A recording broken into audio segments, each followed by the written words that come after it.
तो वो माँ उसकी प्रार्थना सुन के जैसे ही वो रुक्मण मनुष्य जून में हरिश्चंद्र के साथ विवाह किया और राजा सतपंच ने ज्योतिषियों से कन्या की कुंडली बनवाई। ज्योतिषियों ने राजा को बताया कि राजा के लिए कन्या हानिकारक है, सिद्ध होगी, शकुन ठीक नहीं है, अतः आप इसे मरवा दीजिए।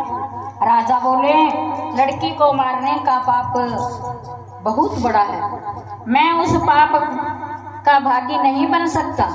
जब ज्योतिषियों ने विचार करके राय दी कि आप एक लकड़ी के संदूक में ऊपर से सोना चांदी आदि जड़वा दें, फिर उस संदूक के भीतर लड़की को बंद कर दें, नदी में प्रवाहित कर दीजिए। सोने चांदी से जड़ा हुआ संदूक अवश्य ही कोई लालच से निकाल लेगा और आपकी कन्या को भी पाल लेगा।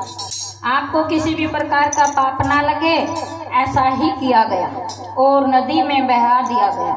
संदूक काशी के समीप एक भंगी को दिखाई दिया, वह संदूक को नदी से बाहर निकाल लाया।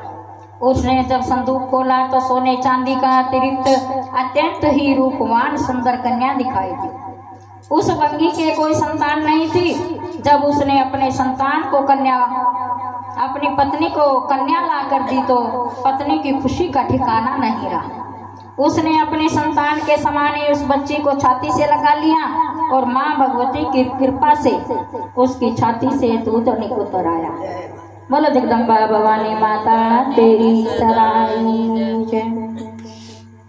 पति पत्नी दोनों ने प्रेम से उस कन्या का नाम रुको रख दिया। रुको बड़ी हुई, उसका विवाह हुआ। रुको की सास महाराजा हरिश्चंद्र के घर सफाई आदि का काम करने की आ जाती थी। एक दिन वह बीमार पड़ गई। रुको महाराजा हरिश्चंद्र के घर काम करने के लिए पहुंच गए। राजा की पत्नी तारामती ने जब रुको को देखा तो वह अपने पूर्व जन्म के पुण्य से उसे पहचान गई। तारामती ने रुको से कहा, ए बहन, तुम मेरे पास आकर बैठो। महारानी की बात सुनकर रुको बोली, रानी जी, मैं नीच जाति की भंगिन हूँ, भला मैं कैसे आपके साथ बैठ सकती हूँ। तब तारामती ने कहा, बहन, पूर्व जन्म में तुम मेरी सगी बहन थी। एकादशी का व्रत खंडित करने के कारण तुम्हें छिपकली की योनि में जाना पड़ा। जो होना था हो चुका है, अब तुम अपने इस जन्म को सुधारने का उपाय कीजिए तथा भगवती वैष्णव की सेवा करके अपना जन्म सफल बनाओ। ये सुनकर रुको बड़ी ही प्रसन्नता हुई और उसने उपाय पूछा।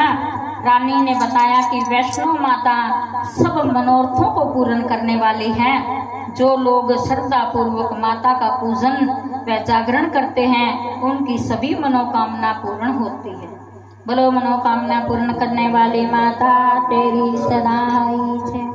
रुको ने प्रसन्न होकर माता की मनोती करते हुए कहा, हे माता, यदि आपकी कृपा से मुझे एक पुत्र हो गया तो मैं भी आपका पूजन व जागरण करवाऊंगी। तो वो माँ से कैसे कहती है, बोलो साचे दरबार की जय।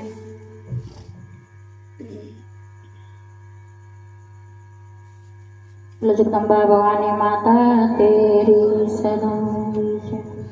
हो जन्म लिया इस जग में आई, जन्म लिया इस जग में आई, कुछ पाने के लिए मन जीवन अर्पण कर दिया मेरी मैया के लिए। हो मन जीवन अर्पण कर दिया मेरी मैया के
से